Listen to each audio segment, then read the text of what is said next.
Bien-aimé dans le Seigneur, bonjour.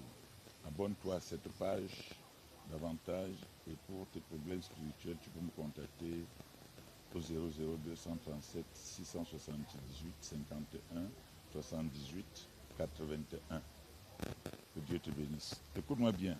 Lisons Jérémie 11, verset 19 au verset 19.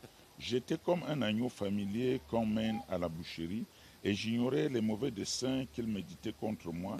Détruisons l'arbre avec son fruit, retranchons-le de la terre des vivants, et qu'on ne se souvienne plus de son nom. Écoute-moi très bien. Dans la vie spirituelle, dans la vie même, les hommes n'aiment pas qu'on parle de leur famille.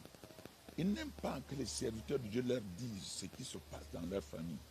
Et lorsqu'on parvient à dire, ils ont déjà inventé certaines choses, les églises, les pasteurs divisent les familles. Ce n'est pas un pasteur qui a écrit cette parole dans Jérémie 11. La famille de Jérémie méditait la mort de Jérémie, et non seulement la mort de Jérémie, mais la mort des enfants de Jérémie aussi, pour que le nom de Jérémie soit effacé sur la terre. Qu'est-ce que je veux dire? La première base de la destruction d'un homme, c'est sa famille. La première base de la souffrance d'un homme, c'est sa famille. Je vous dis toujours, il n'y a aucune base de destruction d'un homme si la famille ne soit d'accord. Si ta famille te protège, tu seras protégé. Si ta famille décide que toi tu vas être élevé, tu seras élevé. Mais les obstacles des hommes viennent d'abord de la famille. Mais les hommes d'aujourd'hui ne veulent pas entendre parler de cela. L'homme a pour ennemi, c'est d'abord les gens de sa propre maison, comme il est écrit bibliquement.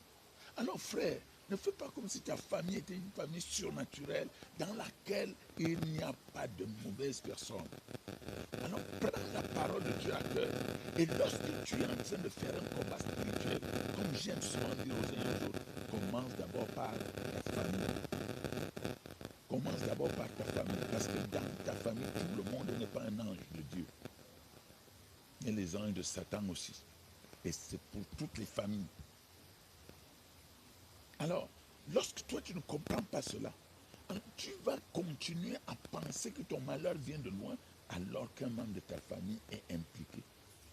Parce que c'est ta famille qui doit d'abord te livrer avant que les gens de dehors te prennent.